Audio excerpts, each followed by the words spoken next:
On va parler de la Ligue des Champions, toi et moi, et on va en parler de la Ligue des Champions avec le Paris Saint-Germain. Pas toujours dans des moments faciles à évoquer, mais ça va venir après. En tout cas, j'ai envie de parler de choses très positives aujourd'hui, parce que on l'a dit en off, monsieur est beau, monsieur s'est fait beau, il faut le dire aux gens. On a attendu à peu près quoi, allez, 30 minutes pour que Thilo Kehrer soit prêt pour cette interview, pour qu'au final il débarque avec un petit t-shirt manche longue noir qui lui va très bien, mais quand même ça a mis du temps. Mais les détails, c'est important. Retour à Monaco, retour en Ligue 1. Je suis super content de te retrouver dans le championnat de France. Tu fais partie des joueurs que le Paris Saint-Germain avait recruté à l'époque et j'avais beaucoup aimé. J'avais été déçu de te voir partir, je t'avoue, franchement, en toute transparence. Te revoir à Monaco dans un projet ambitieux, performant, titulaire, parce que même du côté de West Ham, il y a eu aussi des moments un peu particuliers. Qu'est-ce que ça te fait de revenir comme ça, titulaire important dans un groupe qui joue le haut de tableau? Monsieur est deuxième au moment où on parle avec l'ASM. Tout va bien pour toi? Ouais, ça fait du bien, hein. Je te cache pas, ça fait du bien. C'est toujours quelque chose de précieux d'être dans une équipe et d'avoir le sentiment que tu as un rôle dans l'équipe, tu apportes tes qualités et en même temps, tu profites des qualités de l'équipe. C'est quelque chose que moi, j'ai toujours cherché et toujours apprécié quand je l'avais. Qu'est-ce qui fait qu'à Monaco, on a l'impression que ça y est, tous les fils sont brochés au même endroit? Il y a eu un début de saison comme assez souvent, un peu particulier, où on ne sait pas trop où va atterrir l'ASM en fin de saison. Tu es arrivé à la mi-saison, mais quand même, je pense que surtout depuis que tu as signé, tu as vu tout ce qui s'était passé. Qu'est-ce qui fait que maintenant on a l'impression que c'est stable, l'équipe, le projet de jeu, c'est clairement identifié, on sait où on va, au point que vous soyez deuxième à la lutte avec Brest et Lille à l'heure où on parle. Il y a eu ce petit accro face à Lyon ce week-end, mais par rapport à tout ce qui se passe, franchement, c'est très solide. On était sur 8 matchs, toute compétition, enfin, ouais, 8 matchs en championnat, sans défaite. C'est costaud en Ligue 1, c'est rare. Qu'est-ce qui fait que maintenant on a l'impression que ça y est, tout roule à l'ASM? Il y a un truc à changer? Ouais, en fait, c'est comme tu dis, il y a des choses en fait, qui se retrouvent, qui vont ensemble. Et ça va tout dans la même direction, en fait. Je pense qu'il y avait toujours du talent, toujours du qualité dans cette équipe. Et il y a aussi de l'ambition dans le club. Des gens, ils travaillent dur, ils travaillent pour que le club il va dans le plus haut possible. Et là, j'ai l'impression qu'il y a aussi, avec la qualité qu'il y a dans l'équipe, il y a aussi une maturité. Il y a aussi, en Mhm. fait, le fait d'avoir appris sur le passé, appris sur les dernières saisons, aussi des défaites, même dans cette saison. Alors, le fait d'avoir appris ce qu'il faut faire pour gagner les matchs, ou ce qu'il faut faire pour accrocher une place pour se qualifier pour la Ligue des Champions l'année prochaine. Vous l'avez compris, on est sur Call Interview et on est avec Thilo Kehrer. On a plein de choses à aborder ensemble. On va parler de la Ligue des Champions.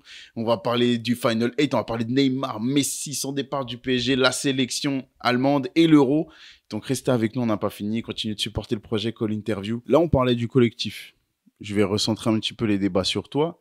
J'ai l'impression que ce que tu viens de dire sur la SM, l'apprentissage, la gestion des hauts et des bas dans une saison, la gestion mentale aussi, ben, on pourrait caler ce discours sur toi également. Il y a des petits défauts qu'on avait pu apercevoir, notamment dans ton arrivée en Ligue 1, parce que tu étais encore un très jeune joueur qui arrivait dans un club très exposé avec de grosses attentes.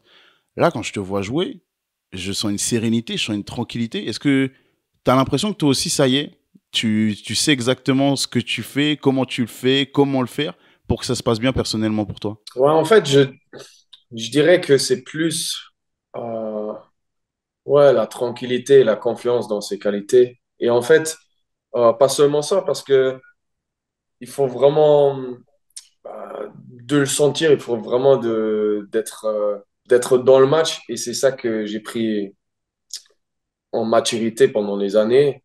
Ouais. En fait, d'être pas influencé par d'autres choses, sauf mon match, en fait. Hmm. Et de profiter de chaque moment d'être sur le terrain. Parce que quand tu commences à jouer au foot tout petit, c'est ça que tu fais. Tu profites à fond, en fait. Tu joues au foot parce que ça te fait plaisir. Il n'y a rien d'autre qui est dans ta tête, il n'y a rien d'autre qui compte autour de toi. Et en fait, quand tu deviens professionnel et tu expérimentes, tu as vécu des différentes périodes de carrière, aussi de la vie privée, en fait, ouais, ça peut cogiter, ça peut te sortir un peu de cet esprit-là. Et quand tu reviens vers ça, en fait, moi, je trouve, c'est ça qui me met bien. Très clair. Merci pour les précisions. Revenons à la SM, juste avant de revenir sur ta carrière de manière un peu plus globale et beaucoup plus dans le passé. Deuxième, à 4 journées de la fin, 5 journées de la fin, comment, comment est-ce que l'ASM pourrait s'écrouler? Parce que je vous vois deuxième, Brest n'est pas loin, c'est vrai, mais je vous vois deuxième assuré. Qu'est-ce qui fait que dans les dernières minutes, quelque chose pourrait faire que le scénario devienne catastrophique avec une troisième, voire quatrième place? De quoi vous vous méfiez? Il y a différentes choses qui peuvent arriver, mais en fait, on sait que c'est dans notre main. Tout est dans notre main. Et dans le foot, en fait, ça peut arriver que tu ressens une pression, ça peut arriver que tu te sens vraiment sous pression, en fait, que l'équipe, elle bug un peu, parce que quand tu sens que tu as quelque chose à perdre, c'est toujours différent que quand tu as quelqu'un devant toi que tu chasses.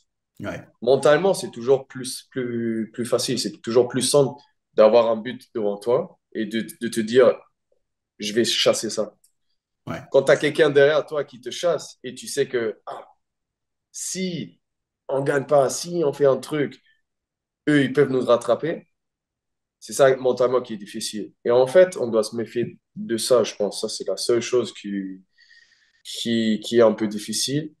Et c'est quelque chose comme équipe et comme toutes les gens qui travaillent autour de l'équipe qui doivent faire en sorte que nous, mentalement, on est bien et on regarde que nous.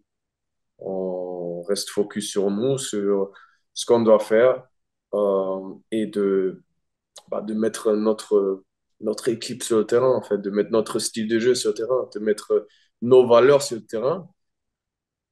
Et moi, je suis convaincu, on met ces ingrédients-là. Ok, ça marche. Comment vient la décision après, allez, il y a 2 vraies saisons pleines quand même avec Schalke où tu es vraiment important dans l'effectif et un rôle premier dans l'effectif, surtout la dernière sous Tedesco. Mais comment vient la décision qu'il est temps de partir de Schalke? Parce que tu pourrais rembrayer sur la Ligue des Champions, sur confirmer dans ton club formateur, parce que là, je vois par ton parcours, enfin, tu as eu plusieurs clubs, enfin, tu es passé par plusieurs clubs pour ta formation, mais beaucoup décident de rester une année de plus pour affirmer ce statut, ce nouveau statut et pas sauter les étapes. Toi, tu décides de partir, et puis le grand saut, c'est l'étranger, c'est la Ligue des Champions, c'est le titre de champion chaque saison qui est visé. Comment ça se passe dans ta tête à ce moment-là? En fait, quand cette saison elle allait vers la fin, moi j'avais un an de plus de contrat après cette saison. Mhm. Le club, ils sont venus me voir, on a commencé les conversations et ils ont fait clair qu'ils veulent me garder. Ils veulent prolonger mon contrat et ils veulent me garder. Et moi, j'ai toujours eu un plan très clair qui était, je veux réussir d'être titulaire à Schalke et je Mhm. vais prendre cette opportunité de jouer bien et d'essayer d'arriver dans un club plus grand. Et avant que j'ai eu ces deux saisons, j'ai réfléchi à partir du club parce que j'avais pas vraiment la possibilité de jouer. Et en fait, je Ok. voulais jouer. Du coup, je me dis, est-ce que peut-être le club, il peut me prêter dans un club un peu moins grand, avec un peu moins de concurrence pour que je peux progresser, en fait, parce que c'est le temps de jeu qui fait progresser le plus. Et une fois, j'avais ces 2 ans, je me sentais bien au club. J'ai parlé avec le club et j'étais prêt à prolonger mon contrat, mais j'ai dit, parce que dans ce moment-là, il y avait Barcelone aussi avec qui j'avais des conversations. Barcelone, ils étaient très intéressés, mais ils voulaient que je joue encore un an à Schalke, un an avec la Ligue des Champions, tout ça, et que je vienne après. Parce qu'ils Ouais. savaient aussi que mon contrat, il durait qu'un un an de plus. Ok. Maintenant, moi, je disais, je communiquais à Schalke que j'aimerais bien prolonger mon contrat, mais j'aimerais avoir une clause ou quelque chose qui me permet de partir le club dans un an ou dans 2 ans si j'avais si le club il avait un grand offre, Ok. une grande offre. Et pendant cette négociation-là, il y a le PSG qui est venu. Ils Ok. ont rentré et ils étaient prêts à me prendre directement. Ils ont Ok, rentré donc, disons, en fait, ils ont cassé les conversations euh, d'accord. avec une manière où Thomas Tuchel m'a contacté, euh, Antero Henrique, qui était le directeur sportif, il m'a contacté, et en fait, ils ont parlé français. Voilà. Ils ont dit, voilà, on Ok, te veut dans ce poste. Ce poste-là, on te voit ici, ok. ça. Et j'ai pas réfléchi. Ce poste-là, d'ailleurs, c'est quoi ce poste-là? C'est défenseur central? Ce poste-là, c'était défenseur central. Après, Tourelle, il m'a expliqué que il aime avoir une défense, une formation flexible Ok, avec des défenseurs qui peuvent s'adapter à différents postes. Ça veut dire des fois, il va vouloir jouer avec une défense à 4 qui, dans le match, avec le ballon, se transforme en une défense à 4, à 3 et contre le ballon, c'est une défense à 4 ou l'inverse. En fait, ok, il voulait ça. Des fois, il a dit, je vais jouer avec une défense à 3 qui devient une défense à 4 ou celui qui est au milieu. Et Marquinhos, il a fait souvent. Il devient comme un milieu défensif ouais, ok. devant les centraux, en fait. Et quand il m'a expliqué ça, il m'a dit ça sera le poste dans la défense à 3 à droite, mais dans la défense à 4 un des centraux, et probablement aussi dans la défense à 4 à droite. Donc même Tourelle, dans le fait que tu signes au Paris Saint-Germain, au-delà du fait que le club s'est montré très clair avec toi, il joue un rôle particulier. Le fait qu'il soit là t'a rassuré. Il y a le côté allemand tous les deux. Il y a le côté où il sait exactement expliquer ce qu'il veut, quand il le veut et comment il le veut. Il a joué un vrai rôle dans le fait que tu décides de signer au Paris Saint-Germain. Ouais, il a joué un grand rôle dans ça, mais plus dans dans la confiance qu'il m'a dégagé et plus dans le plan d'équipe qu'il m'a montré. Et dans ce plan d'équipe que lui, il avait, Ouais. il m'a montré aussi mon rôle, comment il voyait que je joue mon rôle. Et c'est ça qui m'a convaincu à la fin. Les, le fait qu'il soit allemand, ça a joué un petit rôle, mais c'était vraiment Secondaire. secondaire, ouais. Puisque une fois, on était là et il y avait des phases où j'ai senti que, en fait, c'était un bénéfice parce qu'on pouvait communiquer directement, parce qu'il y avait pas cette barrière de langue. En fait, l'explication se fait en direct. Mais en même temps, j'ai senti aussi des phases où c'était plus, comment on dit, Un désavantage. dans quelques Ok, matchs, ouais, c'était un peu un désavantage parce que dans ok. quelques matchs, si lui, comme coach, il avait une frustration ou quelque chose qu'il n'aimerait pas, qui n'allait pas trop dans le match, bah, il avait plus de facilité de dégager en allemand qu'en français ou dans une autre langue. Bravo parce que tout le monde ne le fait pas. Donc bravo de t'investir autant. Et j'ai aimé le fait que tu mentionnes la participation et l'implication des sponsors aussi. Je trouve que c'est une bonne chose de montrer qu'il y a des gens qui, malgré toute l'image qu'on peut avoir sur ces marques ou sur le business ou sur le monde un petit peu économique du foot, il y a quand même des belles personnes qui aident à créer des beaux projets. Donc toi, tu en as l'initiative et c'est top. Bravo pour ce que tu fais, mais c'est cool aussi de rendre un petit hommage à ceux qui t'ont aidé sur le chemin. Bravo, monsieur. Du coup, on a dit que c'est ton arrivée au Paris Saint-Germain qui déclenche un peu ça.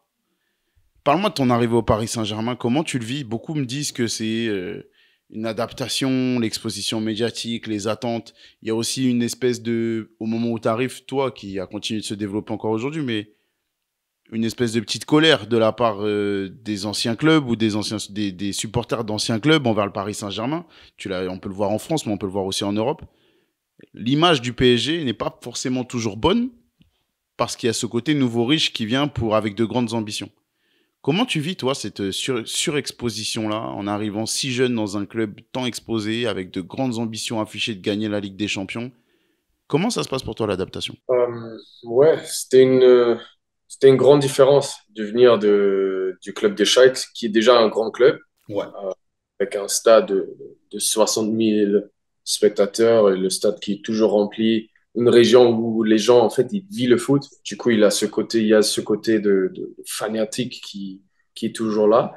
Mais, et aussi les médias qui ont beaucoup d'attention sur le club. Mais la différence, en arrivant au PSG, elle était énorme. Moi, j'avais 21 ans. J'ai changé de pays, j'ai changé de club, j'ai changé de beaucoup de choses qui ont pris aussi quelques mois pour moi de m'adapter. Et en fait, en arrivant au PSG, déjà, j'avais toujours ce sentiment de vouloir trouver des opportunités, trouver des challenges, des choses que peut-être pas tout le monde essaye de faire ou essaye de réussir. En fait, je voulais toujours trouver des nouveaux challenges. Et en arrivant, je me suis dit, les premiers 6 mois, je vais donner mon temps pour m'adapter. Si je joue ou si je joue pas, euh, je veux apprendre le plus de choses possible de tous les coéquipiers qui sont là, du club, de la mentalité, de tout ce qui est autour du club aussi. Et ouais, c'était un grand changement. L'adversité principale, l'obstacle principal que tu as rencontré dans cette adaptation-là, c'était quoi? C'était la concurrence, c'était l'exposition médiatique, le fait d'être beaucoup plus surveillé encore au niveau international et entendu, parce que comme tu l'as dit, Schalke, c'est un club, un très gros club en Allemagne, qui joue le haut tableau et qui est toujours impliqué dans le championnat de la Bundesliga, mais à l'échelle internationale, on est dans un niveau en dessous du Paris Saint-Germain. Est-ce qu'il y a eu une adversité première que tu as en tête qui a demandé plus d'efforts de ta part, que ce soit dans le jeu ou dans la vie autour, quand tu es arrivé au PSG? En fait, je pense qu'il y a deux choses. Une, c'était vraiment d'avoir cette attention, pas seulement médiatique, mais en général. Ouais.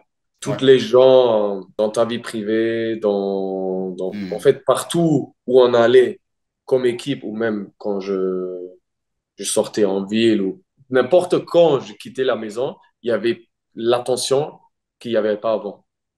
Ok. Et quand on était en équipe, c'était encore plus, parce que vu les grands joueurs qu'on avait dans l'équipe, euh, partout, il y avait des gens partout. Et la deuxième chose, c'était l'attente de rentrer dans un match et de savoir, en fait, même une victoire un peu comme ça, c'est pas suffisant. Ouais. En fait, il faut gagner avec une dominance et très claire pour que ce soit un bon match. Mais ça, à quel point c'est usant, ça? Parce que nous, on s'en rend pas compte. Pour nous, comme tu dis, consommateurs de foot, bon, maintenant, on a quand même tendance à être un petit peu éduqués et on se rend compte que, footballistiquement parlant, on peut pas gagner tous les matchs 4-0. Mais quand même, on a la sensation que si le PSG fait un match nul, et j'ai des exemples criants devant les yeux, même en Ligue des Champions, où vous êtes tombé dans un groupe... la première année, c'est le groupe de la mort, clairement, que vous avez. Vous avez le Napoli, vous avez Liverpool, qui est avec vous dans la poule. Donc, directement, la qualification pour la deuxième phase de la compétition, elle est compliquée. Et pourtant, vous arrivez à finir premier de ce groupe-là. Et on a l'impression que c'était la moindre des choses. Comment on vit ça quand on s'adapte, quand on change et qu'on arrive dans le Paris Saint-Germain? Cette attente presque injuste, permanente de la performance. Ça a pesé sur ton mental ou pas? Ouais, un petit peu au début. Un petit peu au début. Et c'est vrai, on apprend vite, en fait. Moi, j'ai appris vite que il faut s'en sortir des attentes. Il faut être vraiment dans les attentes d'équipe, dans les attentes du Ouais. club, de l'intérieur. C'est ça qui compte. Parce que, en vrai, c'est impossible de répondre aux attentes Ouais. des médias, répondre aux attentes de l'extérieur toujours. C'est Ouais. pas possible. Et c'est pour ça qu'il faut mettre son standard, faut mettre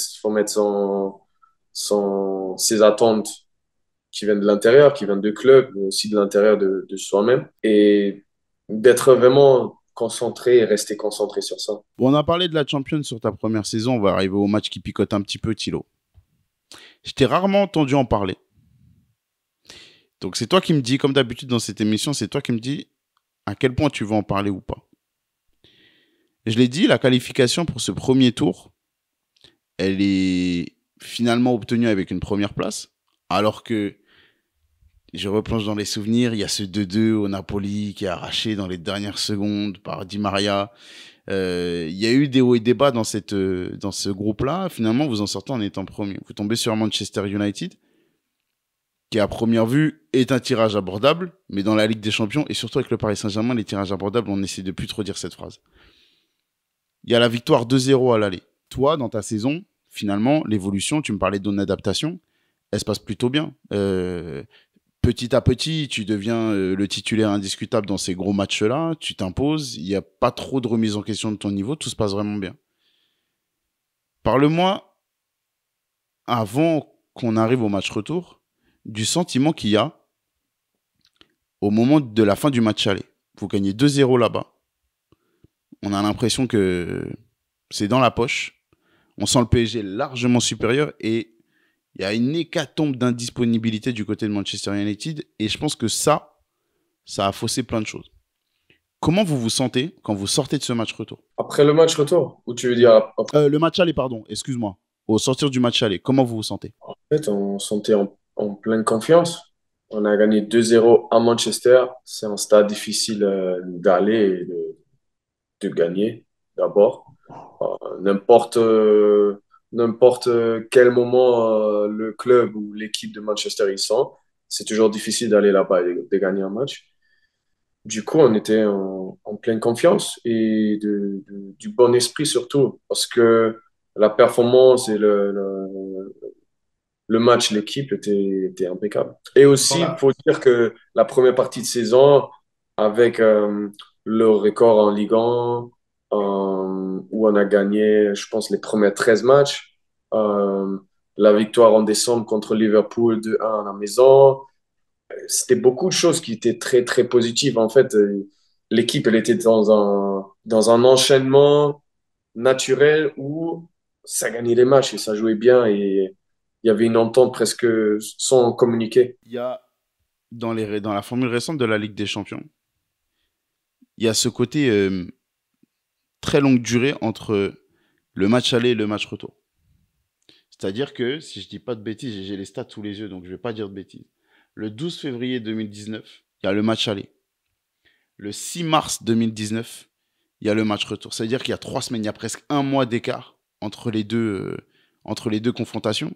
On sait que dans le foot, les choses, elles vont vite. Mais pour le coup, les choses, elles vont entre guillemets dans votre sens. Vous gardez votre rythme, vous êtes toujours bien. Manchester United, au contraire, balbutie son foot. Il y a une hécatombe de blessés. On parle même d'une équipe B, voire C, qui va être alignée au parc. Mais on a l'impression, et encore, t'as pas vécu la remontada, que la gestion entre le match A et le match B au Paris Saint-Germain, elle est compliquée. Alors, tu m'as parlé de l'état d'esprit au moment où vous sortez du match aller. Parle-moi de cet entre-deux-là. Est-ce que ça chahute dans vos têtes? Est-ce que on recommence à parler de la remontada parce que la presse et les médias français sont dans un cœur joie, ça vend du papier, ça permet de mettre de l'attention là où il n'y en a pas forcément. Mais est-ce que vous, dans le groupe, il y a une place dans votre tête à ces moments, ces scénarios catastrophiques ou pas du tout? Non, en fait, la remontada je pense que c'était il y a 2 ans, Ouais, c'est 2 ans avant. 2 ans avant. En fait, c'était jamais un sujet entre nous. Ok, J'ai jamais entendu un coéquipier parler de ce match-là. d'accord. Parce que Neymar, il était sur le côté Barcelone. Ouais. Et franchement, c'était jamais un sujet. Alors, comment tu expliques, par tes souvenirs, ce début de match si compliqué? Toi, personnellement, encore plus compliqué pour toi. Mais avec le recul aujourd'hui, comment tu le vois? Est-ce qu'il y a des explications dans ta tête? Est-ce que c'est simplement une erreur comme on en voit tout le temps dans tous les matchs de football chaque week-end? Il faut forcément des erreurs pour qu'il y ait des buts, notamment. Est-ce que c'est simplement ça ou est-ce que il y avait une petite faille mentale de ta part à ce moment-là, dans ta carrière de jeune joueur? Ouais, avec le recul aujourd'hui, je sais que je pense que c'était à 2, 3 minutes dans le match. Mm. C'était, aujourd'hui, avec le recul, je peux assumer que c'était une erreur qui a influencé le match, qui a aussi fait qu'il y avait un sentiment d'incertain, Ouais. ouais, incertain dans le match et du coup, Euh, Même qu'on savait que le foot, c'est un sport d'équipe et il y a toujours des possibilités de changer un match et tout ça. J'essaie aujourd'hui, dans ce moment-là, j'ai fait une erreur euh, qui a influencé le match.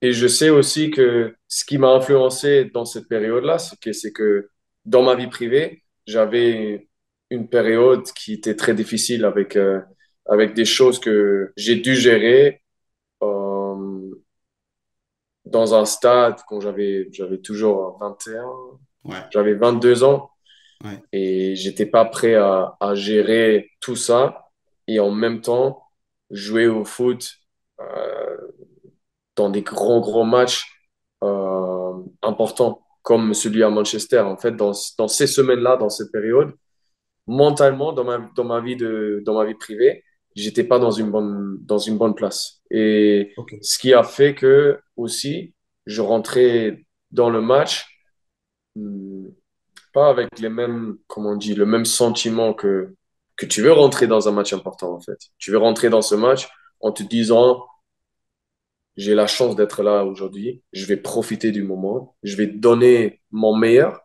Et ce qui arrive, il va arriver. En fait, Ouais. j'étais pas dans ce stade-là. Après, le match, il s'est passé avec beaucoup, beaucoup de choses contre Parce nous. que En fait, si on regarde tout le match, les buts qu'on a pris, les occasions qu'on a ratées, le dernier moment où on prend un penalty, où la VAR, elle intervient et dit qu'il y avait main. Toutes ces choses-là, en fait, c'était comme, c'est beaucoup, il y avait beaucoup, beaucoup de choses qui tournaient contre nous, quoi, en fait. Parce que certes, il y a cette erreur en début de match, qui, encore une fois, et t'as l'honnêteté, la transparence, et t'assumes de le dire aujourd'hui que t'étais dans des circonstances compliquées, ce que je respecte complètement. Et on a tendance à oublier un petit peu, les gens ont tendance à oublier que derrière le joueur de foot, il y a un homme qui vit des choses, et on a tous un côté perso, un côté privé, qui joue beaucoup dans notre côté professionnel. Donc c'est sympa de le dire, merci beaucoup. Quand vous revenez, il y a 2-1 à la mi-temps. L'état d'esprit, c'est quoi? C'est on est meilleur que cette équipe-là, on va passer. Ou est-ce que tu sens dans les regards et dans les têtes que c'est fébrile? En fait, on s'est dit que on est mieux, on doit rester calme et on va passer, on a plus de qualité, faut qu'on en reste calme, on défend bien et devant, on va marquer parce qu'on a la qualité, parce qu'on a l'équipe pour passer et ce qui va arriver. Après, il y a toujours ce qu'on dit, il y a ce qu'on sent, comme tu dis. Et moi, franchement, dans la mi-temps, je sentais que l'équipe, elle était calme. Je sentais que les gens, ils n'étaient pas trop anxieux, ils n'étaient pas trop sur les nerfs. Et je pense qu'on commençait la deuxième mi-temps et c'était pas mal. C'est vers la fin où on sentait que il y avait un peu plus de nervosité, il y avait un peu plus de le sentiment en fait, cette peur qui vient derrière la tête, un peu inconscient, de peut-être pas aller passer. Mais pendant le début de la deuxième mi-temps, la première partie de deuxième mi-temps, j'ai pas ressenti ça. Très honnêtement, j'ai encore revu les images, je t'ai dit juste avant de t'appeler. J'ai encore revu les images. Et même aujourd'hui, avec le recul, je trouve que ce penalty, il est extrêmement dur. Vraiment extrêmement dur à siffler. Je trouve pas qu'on voit une main qui est hyper décollée du corps. Je trouve pas qu'il y ait une intention de mettre la main. Le Presnel, il est dos au jeu. Enfin, franchement, je pense que tu rejoues le match, tu remontes cette action à 4 arbitres. Il n'y en a aucun qui siffle la main comme cet arbitre ce jour-là. Mais tu l'as dit, c'est le foot. Il y a des éléments comme ça qu'on ne contrôle pas qui peuvent se passer. Et pour le coup, c'est dévastateur pour le Paris Saint-Germain. C'était difficile parce qu'on sortait de, comme je te l'ai dit, la période de la remontada, même si c'était 2 années plus tôt. Mais toi, personnellement, parce que comme je l'ai dit avant que tu m'en parles là, je t'ai pas souvent entendu en parler. Pas souvent. T'as mis du temps à le digérer, cet épisode-là? Oui, j'ai mis du temps à digérer. Surtout, comme je l'ai dit, j'ai vécu une période très difficile dans ma vie privée, mais en plus, avec le match du Manchester, dans la vie professionnelle aussi. Il y avait ces deux aspects-là qui m'ont fait, ouais, on peut galérer, je peux le dire aujourd'hui. Ça m'a fait galérer en général. Dans mon foot, dans ma vie, c'était une période très difficile. Ouais. Mais aujourd'hui, avec le recul, ça m'a fait grandir, en fait. Ça m'a fait apprendre beaucoup de choses sur moi, beaucoup de choses sur la vie et beaucoup sur la gestion des moments difficiles. Ton entourage, quand je parle de ton entourage, je parle du coach, je parle de ton entourage professionnel, je parle du coach, je parle des coéquipiers, je parle du club dans son ensemble, et même les supporters. L'attitude générale autour de toi, je le répète, un gosse de 22 ans qui vit sa première saison au PSG, est-ce que tu sens qu'elle est bienveillante? Est-ce que tu sens, malgré l'envie de passer outre, il y a une petite rancœur qui est là de la part de toutes les personnes que j'ai énumérées là, ou pas du tout? Est-ce qu'au contraire, t'as rien, absolument rien à reprocher, ou jamais rien ressenti de négatif de la part de cet entourage-là? Non, c'était plutôt moi-même qui avait vraiment une rage, une colère contre moi et aussi bah, contre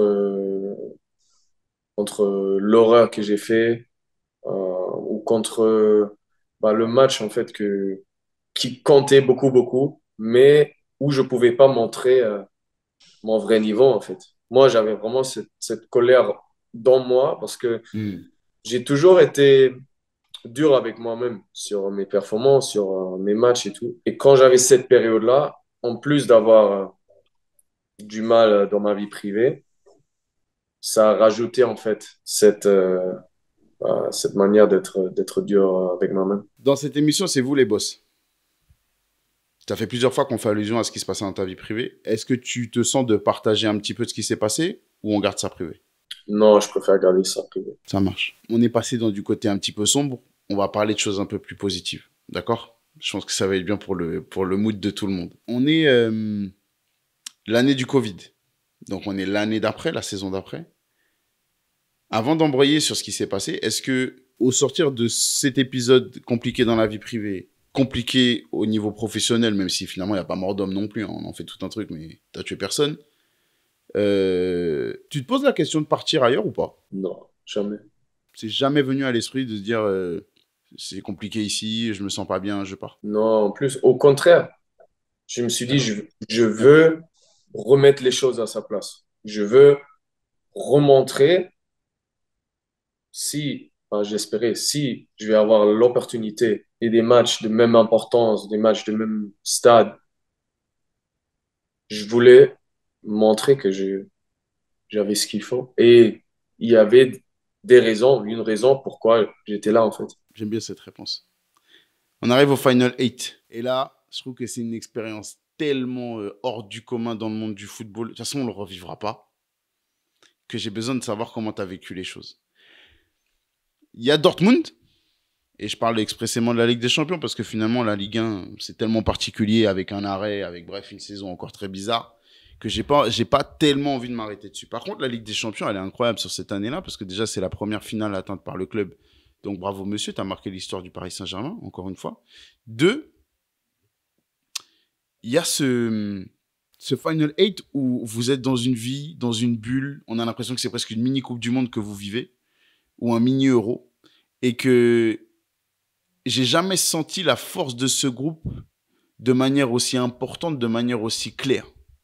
Alors qu'on disait plein de choses sur le Paris Saint-Germain, qu'on disait plein de choses sur Neymar, sur Cavani, même si Cavani n'y a pas été, sur Neymar, sur Cavani, sur Mbappé, sur Marquinhos, sur toi aussi on a dit des choses. Parle-moi de ce que ce moment a généré chez vous. Quelle était la relation entre tout le monde à ce moment-là? Je pense qu'il faut commencer un petit peu avant. Comme tu as dit, le match contre Dortmund, pour moi, c'était vraiment la clé de tout ce qui se passait après. Quand on jouait le match retour à Dortmund, c'était, je pense, la première semaine de confinement. Du coup, le match, il était huis clos. Ouais. Mais tous les gens, ils avaient encore le droit d'être sur les rues, en fait, dehors. Du coup, on partait de l'hôtel jusqu'au Parc des Princes et les rues, ils étaient blindées. Des gens partout. Fumigènes, des gens, des drapeaux. On n'a jamais vu autant de supporters sur les rues, sur le chemin de l'hôtel à Bologne jusqu'au Parc des Princes. Ok. Et une fois, on a gagné. Une fois, en fait, je me rappelle ce jour-là. Normalement, tu pars en bus vers le stade. Tout le monde se prépare. Il y a les écouteurs. Tout le monde est en fait commence à se concentrer déjà. Il y en a qui se détendent un peu, qui font des trucs. Mais normalement, c'est plutôt calme, l'ambiance dans le bus. Ce jour-là, bon, Neymar, des fois, il a une enceinte, et puis il met un peu de musique. Mais normalement, c'est plutôt calme. Ce jour-là, l'ambiance des supporters qui étaient partout dans les rues s'est transformée dans le bus. Dans le Ok. bus, il y avait une ambiance de malade, en fait. Tout le monde criait, tout le monde chantait. L'enceinte, elle était au max. Il y avait, il y avait la musique, même des physios, le docteur, que normalement, ils disent rien, ils sont assis comme ça. Eux, ils étaient ambiancés. Et en fait, et le coach, jusqu'au début du match, il a pas dit beaucoup. Parce qu'en en fait, il a dit, quand je vous sentais dans le bus et sortir du bus pour aller au vestiaire, c'est après qu'il a dit ça, je savais qu'on va gagner. Je savais qu'on va passer. Ok. Et en fait, avant et même après jusqu'à aujourd'hui, j'ai jamais ressenti une ambiance comme ça avant un match, avant d'arriver au stade. Ah, encore aujourd'hui, t'as jamais connu ça? Jamais. Et en plus de ça, on gagne 2-0 contre Dortmund et les supporters ils sont devant, en dehors du stade. Et maintenant, je sais pas qui l'a su en premier. En fait, on les entendait pendant le match. Mais une fois le match était fini, ça commençait à sprinter vers les escaliers. Je pense que c'était je pense que c'était Di Maria qui était le premier. Et il commençait à courir. Et maintenant, tout le monde le suit. Et on le suit, on monte les escaliers. Après 90 minutes de match, normalement, c'est bon, on est fatigué. Tout le monde à fond, on sprint. Et là, on arrive sur le balcon et on célébrait la victoire, on célébrait la qualification pour le Final Eight avec tous les supporters. Et il y avait même des mecs qui sont sortis du stade après, du balcon, qui sont descendus et qui sont partis célébrer avec les supporters dans les rues. C'était fou. Non, c'était fou. Et après le Final Eight, c'était l'expérience. Bon, pour moi, avec cette soirée de match contre Dortmund, c'était le Final Eight qui était, en fait, pour moi, ma meilleure expérience avec le PSG. Tout le monde parle de Neymar sur cette période-là. Aujourd'hui, tout le monde dans le Paris Saint-Germain parle de Kylian Mbappé. Mais sur cette compétition, tout le monde parle de Neymar et je crois que tout le monde s'accorde à dire que c'est le meilleur moment de Neymar au Paris Saint-Germain. Il y avait tout. Il y avait l'attitude, il y avait le talent, évidemment. Pourtant, il n'a pas marqué énormément de buts, mais il a été hyper important dans l'expression collective, dans le bagarre défensif, dans la bagarre défensive, pardon, dans tout, il était impliqué. Et même sans forcément marquer, il a été toujours hyper déterminant, hyper important. C'est le meilleur souvenir que tu gardes de Neymar sur le terrain de foot, toi? Ouais, pour moi, oui. Pour moi, oui. Il y avait cette période de confinement. Et une fois quand on est revenu, c'était vers mai, juin, je pense. Fin de mai, peut-être. Euh, Tout le monde sentait sa détermination, en fait. On avait, quand le championnat, ils étaient arrêtés, on était champion sans finir jouer les matchs. Du coup, il nous restait finale Coupe de France, finale Coupe de la Ligue et le Final Eight. Et tout le monde était déterminé, tout le monde voulait gagner les trois titres, en fait. Mais lui, dans son comportement, dans les entraînements et dans le comportement de tous les jours, tout le monde sentait, en fait, encore plus de détermination. Et on le voyait dans les matchs, en fait. Il, il faisait tout pour l'équipe. Comment tu vis cette finale-là? Le Bayern, en plus, bon, le Bayern, quand on est allemand, je pense qu'il y a une signification encore particulière, mais quand on a vécu l'Atalanta, quand on a vécu Dortmund, quand on a vécu l'Atalanta, quand on a vécu la surdomination face à Leipzig, et qu'on arrive face au Bayern, comment tu te sens au sortir de ce match où on sent que le PSG a eu sa chance, mais on sent que le Bayern ne vole pas non plus sa victoire? Comment tu te sens, toi? Comment tu digères ça, comme on a parlé de la digestion On a parlé de la digestion de l'élimination face à Manchester United. Là, on est dans quelque chose de complètement différent. Comment tu l'as vécu là, après? Bah, aussi complètement différent. J'étais, bien sûr, bah, comme tout le monde, on était très, très déçus, euh, très, très bas en énergie, en fait. Mais il y avait cette fierté qu'on a vraiment tout donné. On avait les possibilités de gagner. Je me rappelle, premier mi-temps, Neuer, il fait des arrêts. On partait un contre Neuer deux, trois fois. On avait des occasions, Kylian, Neymar. On pouvait aller en lead, en fait. On pouvait ouvrir le score. Et on sentait, même avant le match, que l'équipe qui va ouvrir le score, c'est celle qui va normalement qui va gagner. Euh, les deux équipes, on était sur le même niveau et il y avait du très très haut niveau en fait. Les deux équipes, ils étaient en forme, en confiance. Vous savez que la finale, elle va se jouer à pas beaucoup. Ça va être des petits détails qui vont décider. Et du coup, il y avait cette déception qui était énorme après le match, mais il y avait Ouais. aussi cette fierté d'avoir écrit l'histoire pour le club, d'être rentré en finale de Ligue des Champions, de ramener le club aussi proche euh, à ce titre et surtout d'avoir tout donné. On a parlé beaucoup des bons côtés de ce Final 8. Il y a un côté qui, moi, que j'ai du mal à comprendre, et c'est une récente interview de ton ex-coéquipier Diallo qui m'a qui m'a permis de prendre du recul et de comprendre un peu mieux l'attitude et la décision. Mais c'est la non-participation de Thomas Meunier, de Edinson Cavani notamment, à ce Final 8 ce Final 8 là, parce que c'était des conditions particulières contractuellement parlant. Il fallait étendre la durée du contrat de ces joueurs-là, qui étaient en fait en partance ou libres de leur contrat avec le PSG. Aujourd'hui, je le comprends parce que Diallo disait dans l'émission de Roten, tu sais, une blessure, ça peut foutre en l'air un transfert. Euh, le fait d'avoir aussi parfois des relations un peu tendues ou d'avoir vécu une saison un peu longue et prenante émotionnellement, comme pour Edinson Cavani, avec les hauts et les bas qu'il a pu connaître. Libre à chacun de faire son choix. Mais sur l'instant, et toi, qu'est-ce que tu penses de ça? Est-ce que le fait de ne pas avoir voulu participer à ça, tu l'as compris sur le moment? Est-ce que tu le comprends maintenant? Et est-ce qu'il y a eu du ressentiment de la part du groupe envers ces personnes-là? Non, je pense qu'on a compris la décision. Ouais. Et en fait, il y avait cette unité de l'équipe dans cette période-là où ça a très vite s'adapté à la situation. Fallait faire avec. Et en fait, c'était ça l'esprit directement. Ouais. Après, aussi, on est tous joueurs. Du coup, on sait que une carrière, ça va vite. Et Ouais. dans une carrière, des fois, il faut aussi faire des choix durs. Ces mecs-là, ils ont fait ces choix de quoi ils étaient convaincus que c'était les meilleurs choix pour leur carrière. D'accord.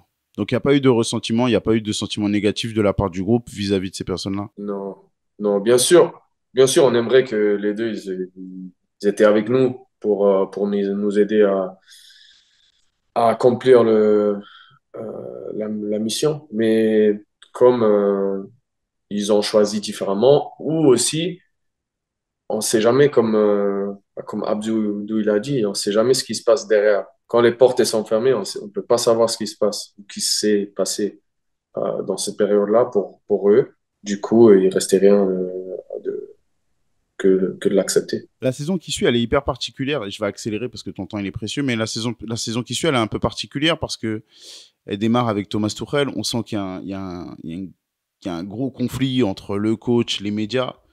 Je me suis toujours demandé, parce qu'on a vu des interviews un peu lunaires de Thomas Tuchel, je me suis toujours demandé comment toi, les autres membres du groupe, mais là on va parler de toi, comment tu as vécu cette période-là? On avait l'impression que tout était possible, tout était dit sur le Paris Saint-Germain, que le coach avait perdu la main sur son groupe, que plus personne n'écoutait Thomas Tuchel, que les stars en faisaient qu'à leur tête, que le groupe n'écoutait plus les consignes. Comment tu as vécu cette période-là, jusqu'au moment où il va finalement quitter le Paris Saint-Germain? Nous, de l'extérieur, on a cette sensation de chaos. Tu l'as ressenti, toi? Je me rappelle dans cette période, J'avais des grosses blessures. Ouais. Parce que je me rappelle d'avoir, déjà avant le Final Eight, d'avoir joué avec une blessure à l'adducteur. Et comme je voulais euh, faire tout possible pour jouer le Final Eight, j'ai joué sous injection. Et du coup, après ça, j'ai essayé de continuer. Je pense, il y avait une semaine de pause. Déjà, quand on jouait le Final Eight, la Ligue 1 de la saison prochaine commençait déjà. 2 semaines après le Final Eight, il y avait des matchs avec la sélection. Du coup, j'ai essayé de continuer jusqu'au moment où mon corps, il pouvait plus, en fait. Il m'a donné le dernier signe de dire, faut arrêter là. Faut laisser le temps de guérir. Et après ça, j'étais blessé, je pense, presque de septembre jusqu'en décembre. Oui, Euh, exactement. du coup, j'étais vraiment dans la réhabilitation. Bien sûr, j'étais tous les jours à l'entraînement, mais tout ce qui se passait autour et tout ce qui se passait dans les médias, j'ai pas suivi beaucoup. D'accord. Après, on a senti les tensions plutôt entre Thomas Tuchel et Leonardo. Ok. Mais sur l'équipe, Tuchel et l'équipe, tout ce qui était écrit, ou tout ce que tu viens de me dire là, c'est pas vraiment de la réalité dans cette période-là. Parce Ok. que les 2 années dernières, en fait, ce que l'équipe elle a accompli ou ce que l'équipe elle a réussi à faire en termes de performance, c'était quand même costaud. C'est sûr, il y a des moments, des meilleurs moments et des périodes plus difficiles, mais en regardant c'était quoi, c'était 2 ans et demi, je pense que comme équipe, on a fait pas mal des choses, on a fait des bonnes choses quand même. Comme je t'ai dit, j'accélère. Demi-finale, arrivée de Mauricio Pochettino, période très floue pour moi, j'ai du mal à vraiment distinguer le projet qu'il y a vraiment en termes de jeu, du club, etc. J'ai un peu de mal, je pense comme beaucoup. Il y a quand même cette demi-finale de Ligue des Champions, où on réédite, et là, sans contestation possible, une performance de très haut niveau. Élimination face à Manchester City, et derrière, il y a ce côté réaction avec recrutement de Léo Messi, le Paris Saint-Germain qui passe encore dans un niveau médiatique et même footballistique supposé complètement dingue. Est-ce que toi, personnellement, tu te retrouvais toujours dans la tournure que prenait ce projet-là? Est-ce que tu te retrouvais dans le Paris Saint-Germain qui était en train de recruter Léo Messi? Est-ce que tu avais l'impression que tu étais dans le même PSG qui t'avait recruté quelques saisons plus tôt avec un projet assez bien défini, assez clair? Et là, nous, de l'extérieur, on avait l'impression d'avoir un PSG qui saisissait la moindre opportunité et qui partait un peu dans tous les sens. Et vu comment s'est terminée l'expérience Léo Messi, on a un peu l'impression que c'est ce qui s'est passé. Tu te retrouvais, toi, dans les décisions et dans la tournure que prenait le projet du club ou pas? Bah, comme tu dis, c'était moins clair. Qu'est-ce que c'était vraiment le plan de jeu de l'équipe? Qu'est-ce que c'était vraiment la philosophie que nous, on voulait avoir, que nous, on voulait montrer avec notre équipe? Mais en même temps, le foot peut être fou, en fait, tout ce qui se passe dans le Ouais, foot. c'est Et, vrai. et même le PSG, ça peut être une folie, en fait. Ouais. Tout ce qui se passe au PSG, et il y a aussi des choses qui se passaient avant, mais peut-être moins avec des transferts et tout. Mais en fait, c'est une phrase que j'ai entendue souvent. Le PSG, c'est un truc de fou. Et en fait, et en fait, quand Messi est arrivé, en fait, c'était ça, c'était fou. Hum, et, et ça, forcément, ça, il a pris beaucoup de l'attention. C'était une chose énorme, mais pas seulement pour le PSG, mais aussi pour le pays, pour la France. Un star comme Messi qui arrive en Liga, c'était extraordinaire. Après, c'est vrai, comme club, euh, bah, c'était peut-être un petit peu moins organisé, c'était peut-être un petit peu, en termes d'équipe, en termes de jeu, c'est peut-être un peu ça. Après, on sait toujours, c'est une phrase aussi, on sait toujours mieux après, en fait. On sait Ouais, toujours, bien sûr, bien sûr. parce qu'avant de prendre ses décisions ou avant que les choses sont passées, Personne ne savait comment les choses ils vont aller. Alors, pour éviter toute mauvaise réaction de qui que ce soit qui verra cette vidéo, on n'est pas en train de dire que c'est de la faute de Léo Messi, on n'est pas en train de dire qu'on n'aime pas Léo Messi, on est simplement en train de dire que pour l'équilibre de l'équipe et le projet du Paris Saint-Germain, c'était peut-être pas le choix le plus facile à identifier en termes de stratégie. Mais comme tu dis, c'est toujours facile de dire après coup, c'était bien ou c'était pas bien. Sur le moment, c'est plus compliqué. Justement, dans cette idée de rétablir la vérité, est-ce que, parce qu'encore une fois, c'est le Paris Saint-Germain et encore une fois, toutes les rumeurs vont bon train dès qu'il y a des grands noms qui arrivent, comment ça se passait en interne? Là, c'est vrai, on a parlé de la structure du projet, on a parlé de l'envergure du projet, la direction que prenait un peu ce projet sur le plan stratégique, dans le développement du club, mais en interne, sur le terrain, à l'entraînement, l'ambiance du vestiaire, ce genre de choses, comment ça se passait? Parce que nous, de l'extérieur, on avait l'impression que Messi, c'était un petit peu le petit démon avec ses petites oreilles énervées et qui faisait ce qu'il voulait quand il voulait et qui écoutait personne. Toi, tu l'as fréquenté en tant qu'humain. Au-delà de parler de Messi, je parle du fonctionnement en interne et de l'ambiance du vestiaire. C'était devenu différent? C'était toujours la même chose, sauf qu'il y avait Messi en plus? Comment vous le viviez? Pour moi, je veux dire une chose, parce que quelqu'un comme Messi, qui est aussi humain, comme nous tous, euh, sur qui il y avait beaucoup de choses. En fait, tous les jours, il y a des choses qui sont écrites, qui sont dites sur lui. Moi, je l'ai vécu comme un mec simple qui a pas cherché des polémiques, qui a pas cherché des choses bizarres, qui voulait juste venir, Joue au foot. profiter et jouer au foot, et profiter du temps, passer un bon moment, et passer un moment surtout avec de la réussite, avec les autres joueurs, avec l'équipe, avec tout le monde qui était là. Et c'était un peu ça l'esprit dans l'équipe. En fait, des mecs, ils sont venus pour aider l'équipe et le club à remporter les titres. C'était ça l'esprit et l'ambiance dans l'équipe, en fait. Messi, il n'a pas changé beaucoup dans l'ambiance de l'équipe. En fait, il est venu, il s'est adapté. Bien sûr, tout le monde était surpris, les gens, ils étaient impressionnés par des choses qu'il a fait en entraînement. Il était gentil, Simple. il était simple, il était respectueux avec tout le monde. Ouais. Ouais, en fait, c'est ça. T'as raison, c'est très important de le dire.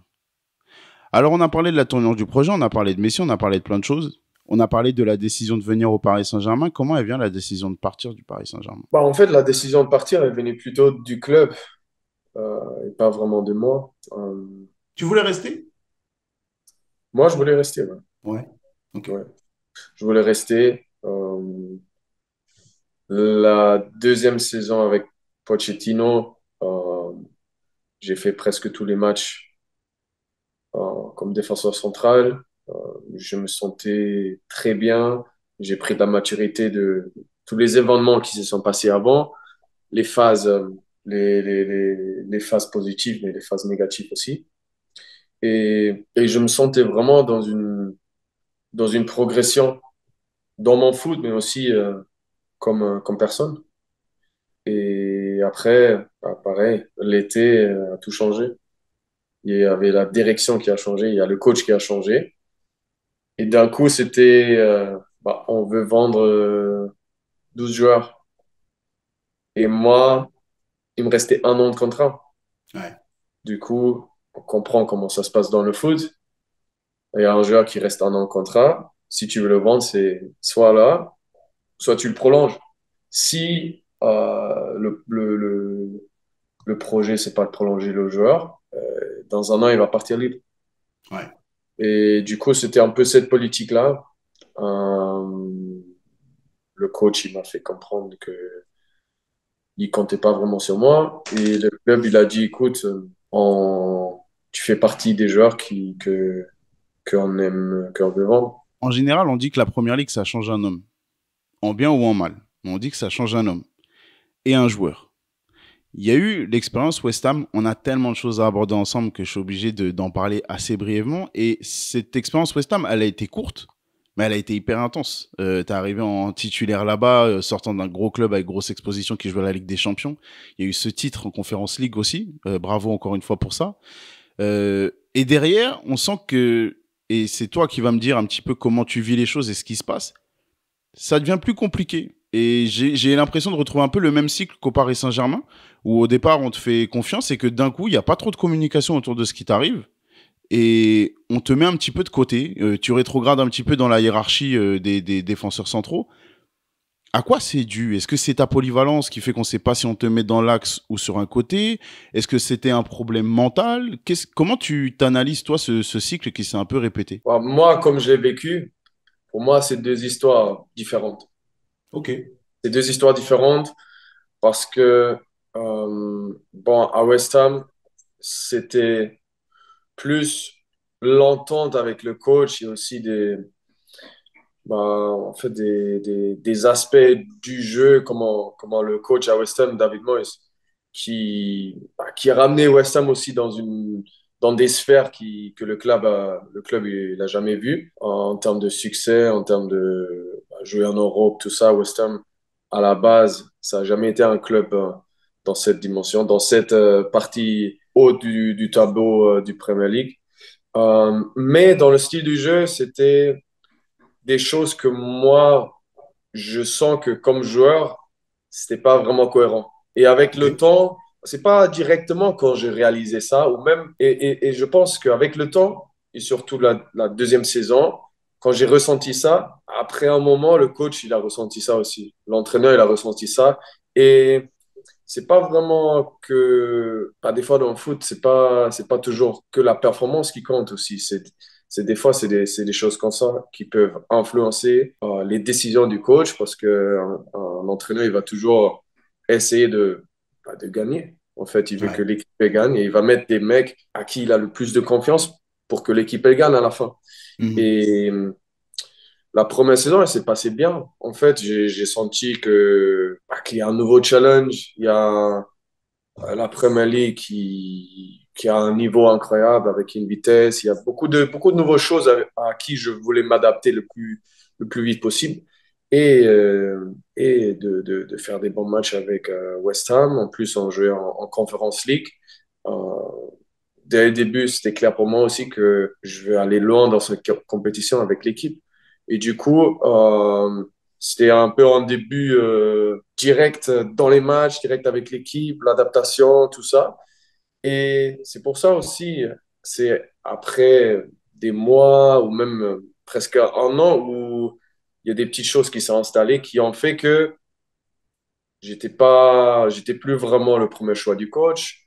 En même temps, j'étais pas vraiment satisfait aussi avec bah, la manière que le coach il voulait ses défenseurs qui jouent, ou le coach il voulait que son équipe y joue. Et ça fait que en fait j'ai moins joué et toujours quand on joue moins ou quand on joue pas dans une équipe, on peut pas être content. On peut pas être heureux dans le foot. Et c'est ce qu'ils ont fait. Et après, ça a fait que j'ai cherché un autre club. J'ai pas envie de rentrer dans le détail parce que je sais que tu es parti en bon terme en plus avec West Ham. Il n'y a pas eu il y a pas eu de conflit, il n'y a pas eu de clash. Donc j'ai pas envie de te mettre dans une situation délicate.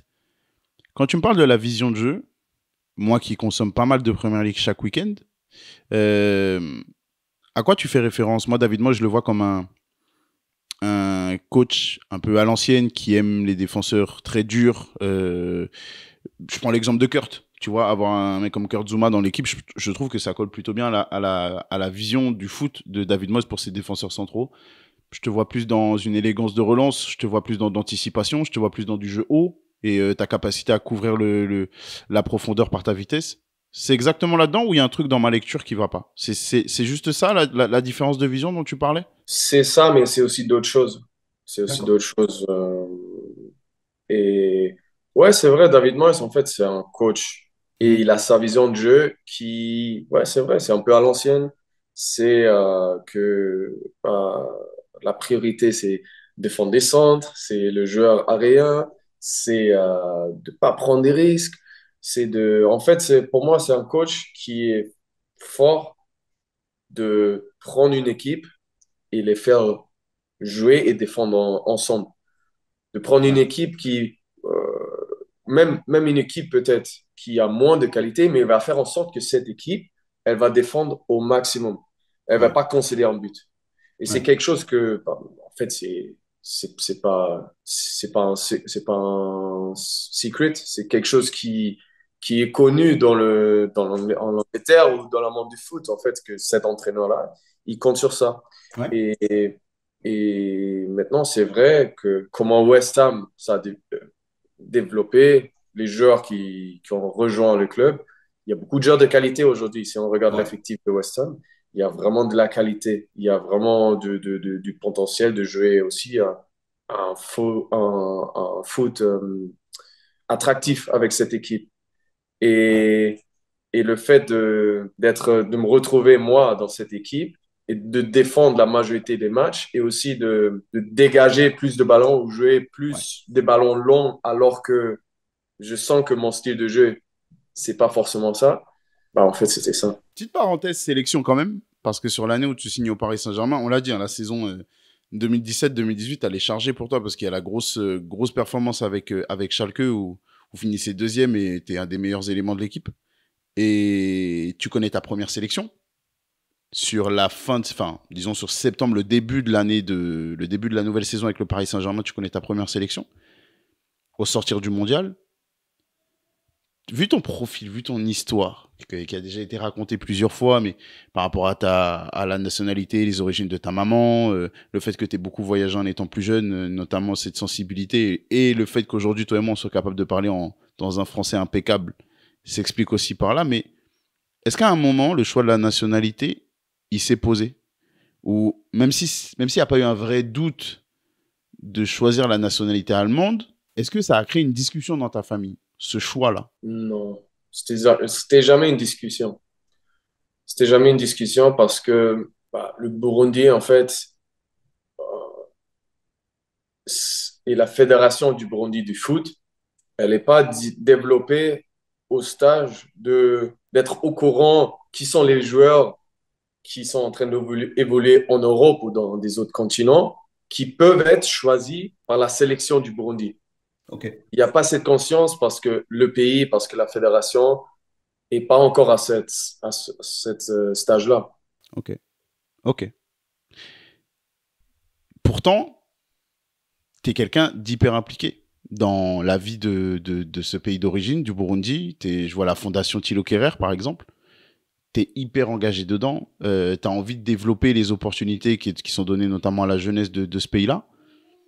Pourquoi, comment s'est créée cette appartenance-là, ce sentiment si fort? Parce que certes, il y en a plein aujourd'hui qui ont des origines, des doubles nationalités, sans pour autant être autant portés vers leur pays d'origine, de se contenter de vivre dans le pays dans lequel ils vivent et d'y être pleinement investis. Toi, on sent que malgré le fait que tu défendes fièrement les couleurs de l'Allemagne, il y a une vraie rage, une vraie envie, un vrai amour vers ton deuxième pays d'origine, qui est le Burundi. Comment ça s'est tissé en toi, ça? En fait, ça s'est créé avec le temps. J'étais toujours curieux de l'histoire de ma famille, de l'histoire du pays, de l'histoire comment on a grandi, parce que je demandais toujours des questions à mes parents.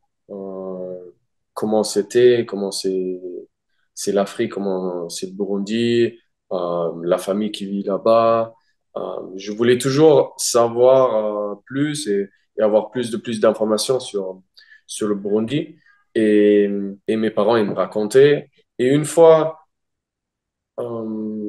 j'ai commencé à comprendre les possibilités que j'avais dans ma jeunesse en vivant en Allemagne, en vivant en Europe, les possibilités sur l'éducation, les possibilités de faire différents sports, de m'exprimer mon talent ou des choses que j'avais en moi et que des enfants en Afrique, ils n'ont pas.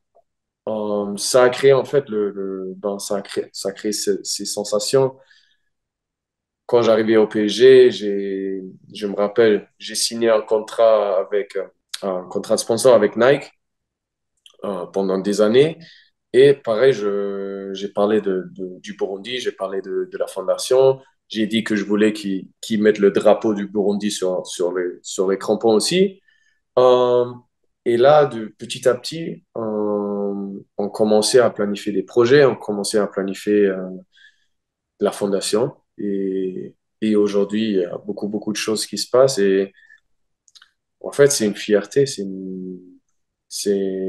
en fait, le fait de pouvoir parler, le fait de pouvoir aider et de faire des projets, c'est quelque chose qui me touche. Et c'est pour ça, je veux continuer ça, je veux continuer à faire grandir la fondation, à faire grandir la connaissance du Burundi, Ouais. parce que dans l'histoire du Burundi, c'est plus que 80% pareil que l'histoire du Rwanda. Le fait que Ouais. tout le monde connaît le Rwanda, c'est à cause des États-Unis qui ont vu les ressources que le Rwanda il a. Il y a beaucoup de marketing qui s'est fait sur le Rwanda. Et en fait, le Rwanda, il est connu dans le monde aujourd'hui. Ce que pas beaucoup de personnes ils savent, c'est que le Burundi et le Rwanda, en fait, dans cette période du génocide, il n'y avait pas de frontières vraiment. Hmm. C'était dans les différents pays autour. Et quand je vois le Rwanda aujourd'hui, comment c'est développé, je, je suis très content de l'avoir. Et j'étais au Rwanda aussi. Ma famille, ils ont habité vraiment à la frontière. Ils ont vécu quelques années au Rwanda, mais ils ont vécu au Burundi aussi.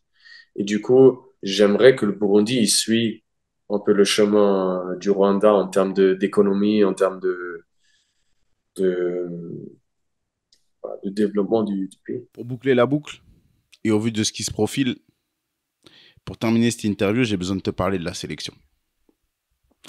Parce que la sélection, euh, finalement, quand je retraçais tout ça, quand je retraçais tout ton parcours en préparant cette interview, je vois qu'il y a un tournoi majeur, c'est cette dernière Coupe du Monde, qui a été pas forcément un très bon souvenir du côté allemand, si mes souvenirs sont bons. Pas forcément un très bon souvenir, mais pour toi, personnellement, c'en est quand même quelque part un, parce que c'est ta première vraie participation à un tournoi majeur avec ta sélection et ton pays. Quand on sort d'une expérience comme ça, où à la fois il y a du positif, parce qu'on est appelé pour un tournoi international, la Coupe du Monde au Qatar, et en même temps, il y a les performances et le coup du sort terrible de l'élimination de sa sélection. Au sortir de ça, on est dans du positif ou dans du négatif? Moi, j'étais plus dans le négatif. Moi, j'étais plus dans la colère de pas avoir à aller plus loin dans la compétition, de pas avoir réussi à montrer le potentiel qu'il y avait dans l'équipe. Ouais. Euh, Et aussi d'avoir en fait d'avoir eu un tournoi un peu compliqué avec tout ce qui se passait autour, tout ce qui se passait en Allemagne, dans le pays, dans les médias, tout autour de l'équipe. C'était dommage parce que l'équipe, en fait, en santé, il y avait ce sentiment d'être pas mis dans les meilleures conditions en termes d'équipe pour Ouais. réussir dans ce tournoi-là. Il y avait ce sentiment-là et en plus de ça, bah, bah, c'était le foot. On gagnait le premier match contre le Japon. Deuxième Ouais. mi-temps, il marque deux buts. Deuxième but, 85e. On perd le match alors qu'on a dominé pendant 65 minutes. Et le Japon, ils n'avaient même pas une occasion, même pas une frappe, je pense, au but. Deuxième match, on joue contre l'Espagne. C'était un match Ouais. très difficile où on savait qu'on est obligé de prendre au moins un point, sinon on était déjà en dehors du tournoi. On a joué un bon match et je me rappelle de pas avoir joué le premier match, mais j'étais titulaire pour le deuxième. On joue 1-1 contre l'Espagne, on a fait un bon match en plus. On a montré une belle Mhm. force, on a montré une réaction. Et après, le troisième match contre Costa Rica, contre mon ami Keylor Navas, où moi, j'étais pas titulaire encore. Et on a gagné 4-2 avec un match où on n'a pas joué comme on pouvait. En fait, on n'a pas montré notre meilleure performance. Et en même temps, le Japon, il bat l'Espagne en deuxième mi-temps. Du coup, ouais, on était disqualifiés. Et vu les attentes que l'Allemagne est là sur les grands tournois, bah, pareil comme joueur et comme équipe, il y a des grosses attentes sur un tournoi parce qu'on sait qu'il y a la qualité. On sait que l'Allemagne, c'est une grande nation. Et du coup, il y avait vraiment ce côté bah, colère, un peu rage, déception. Et c'est après, quelques mois après, vraiment, où il y a plutôt la sensation positive qui revient et la fierté d'avoir joué une Coupe du Monde. Une dernière question, j'en ai une autre qui vient juste avant celle-là. Je rebondis sur ce que tu as dit. Quand tu parles des meilleures dispositions pour que l'équipe soit performante au Qatar, à quoi tu penses? Parce que moi, je repense à cette polémique où, où le Qatar a été pointé du doigt pour différentes raisons de conditions de vie là-bas. Il y a eu des réponses de supporters aussi avec des photos de Mesut Özil et la main sur la bouche pour critiquer l'attitude de l'Allemagne aussi. Et c'était un petit peu du ping-pong, on se renvoyait la balle. Est-ce que c'est à ça que tu penses quand tu dis ça, quand tu dis que tout n'a pas été fait pour arriver en étant performant dans les meilleures conditions, ou est-ce que c'est autre chose? Ouais, c'est ça aussi, mais pas seulement. Il y avait beaucoup de choses qui étaient dites, il y avait beaucoup de choses qui se sont passées, aussi des décisions qui étaient prises autour de l'équipe et D'accord. aussi sur l'équipe qui ont fait que, en fait, la, la priorité numéro un, c'est les matchs. En fait, c'était pas le cas. D'accord.